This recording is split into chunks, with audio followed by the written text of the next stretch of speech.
Imagine a restaurant group with 18 locations across 3 states. The P&L says food cost is on target. Leadership breathes a little easier. But somehow, cash keeps getting tighter, operators keep feeling squeezed, and nobody can clearly explain where the margin went. The villain isn't rising labor costs or new regulations. It's something far more insidious: the gap between actual and theoretical food cost. Actual food cost is what the business really spent. Theoretical food cost is what it should have spent if recipes, portions, pricing, inventory, and operations all worked perfectly. And here's the problem. At one location, that gap might feel small, but at scale, it becomes expensive fast. For multi-unit operators battling higher wages, strict compliance rules, and PE-level reporting demands, understanding this variance isn't just nice to have anymore, it's survival. So in this story, we're going to follow where restaurant margins quietly disappear, why spreadsheets often miss it, and how disciplined operators turn variance from a costly surprise into a powerful control system. So here's the question that keeps CFOs awake at night. Why does a restaurant group show perfect food cost percentages on paper while cash keeps vanishing from the bank account? The central question is actually simple. What did we really spend, and what should we have spent? Actual food cost is the brutal honesty of the bank account. It includes purchases, vendor invoices, credits, waste, spoilage, theft, comps, untracked usage, and inventory counting mistakes. The basic formula is beginning inventory plus purchases minus ending inventory. Theoretical food cost lives in a cleaner world. It says, if we sold this many menu items and each recipe had this exact cost, then this is what food should have cost. So if 100 brisket tacos are sold, and each taco should cost $2.40 in ingredients, the theoretical cost is exactly $240. The hook is that both numbers matter, but the difference between them tells the real story. And once we see that difference, we can ask the more important question: why did reality drift so far away from the plan? This shift, from looking backward at percentages to measuring the gap between expectation and reality, that's where the magic happens. Let's be brutally honest about why traditional food cost metrics are letting you down. Food cost percentage only tells you where you landed. It gives you the score, but not the playbook. It's a lagging indicator that answers what happened, but never why or where. Imagine managing 10 restaurants and seeing a 32% food cost at one location. That number alone is almost useless. Is it theft? Overportioning? Outdated recipe pricing? You don't know. So you drive to that location and start guessing. And manual spreadsheets make it even harder because they simply break at scale. One location counts chicken by the case, another by the pound. One manager updates pricing, another forgets. One chef follows the corporate recipe book, another follows the version they learned from a former general manager 2 years ago. By the time leadership spots a problem at month end, the week that caused it is already gone, and the cash is already spent. That is the real gap. Traditional reporting is too slow, too fragmented, and too optimistic. Before we move forward, it's critical to understand this breakdown because it explains why so many growing chains hit a wall. They're using a compass that points in the general direction of profitability, but can't navigate the specific obstacles standing in their path. The better approach is not to stare harder at the P&L. It's to create an actual versus theoretical control system. Here's the methodology that's revolutionizing how smart operators track their margins.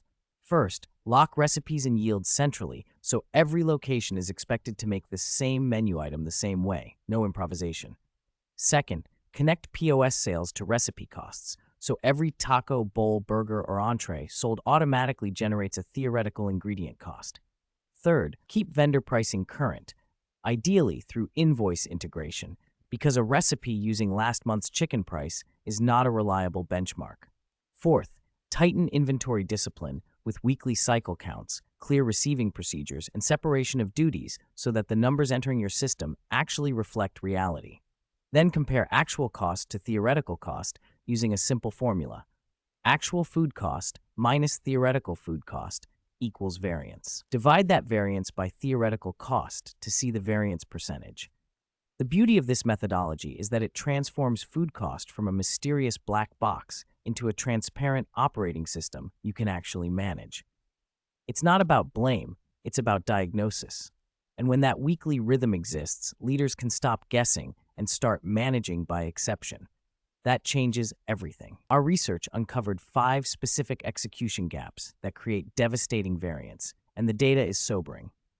First is recipe drift. That slow creep where portions get a little heavier, veteran cooks improve corporate recipes without authorization, and eyeballing replaces weighing.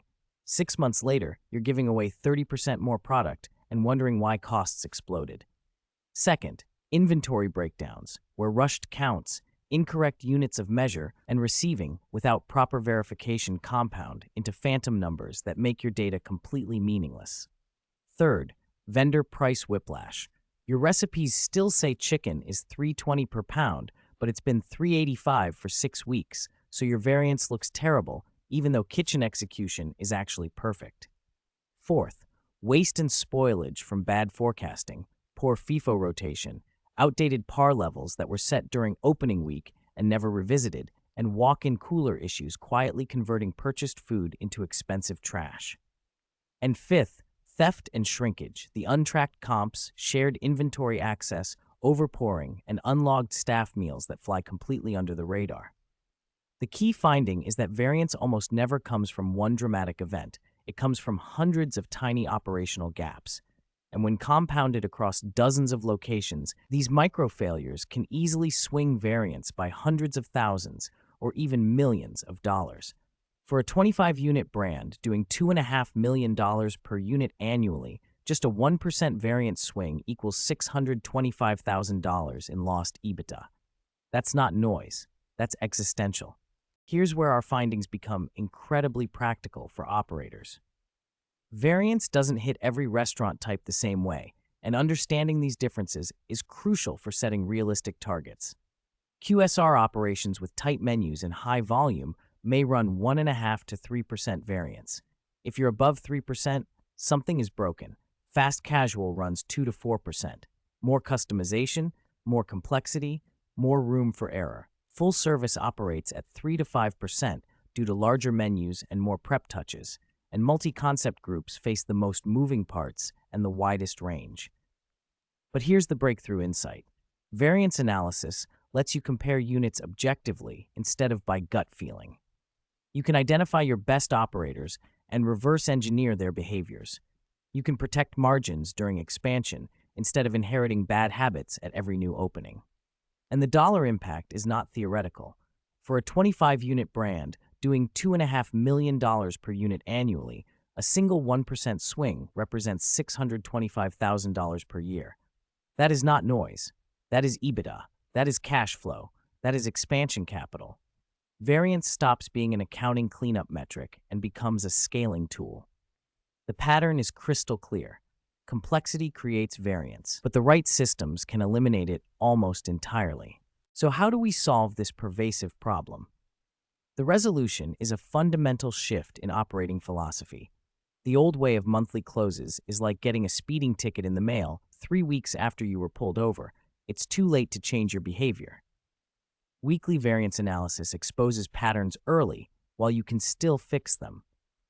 The solution requires discipline but is straightforward. First, standardize recipes at scale with centrally locked recipes and yields, then audit adherence by location with visual portion standards.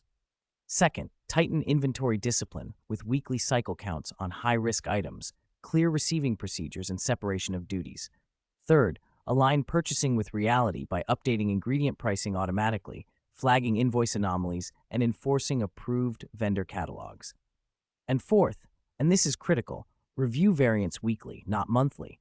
Compare locations to identify patterns, manage by exception instead of gut feel, and shift from reactive firefighting to proactive leadership. Instead of a reactive, month-end panic, variance analysis becomes your strategic weapon. Leaders can ask sharper questions every single week. Is this a training issue, a purchasing issue, a recipe issue, an inventory issue, a control issue? By 2026, the direction is clear. More operators are moving toward connected systems that link POS, accounting, inventory, invoices, recipes, waste logs, and purchasing controls. The future is not just reporting what happened. It's flagging abnormal variance early, predicting where waste will occur, and helping teams correct behavior before the margin disappears. Scale demands automation, not heroics. You cannot spreadsheet your way to 50 units. You need systems that scale with you. Let's bring this home with the key takeaways that can transform your business starting today. Actual food cost reflects cash reality, the unvarnished truth of what left your bank account. Theoretical food cost reflects operational intent, what should have happened if the system worked as designed. Variance exposes the execution gaps between the two and tells you exactly where to focus. Weekly analysis protects margins by catching problems while they're still fixable. And scale demands automation, not heroics. You cannot grow sustainably by working harder on manual processes. You need systems that scale with you. Margins don't disappear overnight. They leak slowly and quietly through unmanaged variance. A little overportioning here, a bad inventory count there, an outdated vendor price, a missed waste pattern, an untracked comp, a recipe that changed without approval. But when actual versus theoretical food cost becomes visible, automated, and trusted, you don't just stop the leak. You recover what you've lost and build the operational foundation that supports confident, profitable growth. The next time your P&L says everything looks fine, ask the better question. What does actual versus theoretical reveal that the percentage alone cannot? Stop accepting variance as the cost of doing business. Start measuring it weekly. Automate your systems, investigate your outliers, and watch your margins reappear. Like and subscribe for more helpful videos like this. Connect with Forks for the experienced accounting professionals your restaurant needs. Details in description below.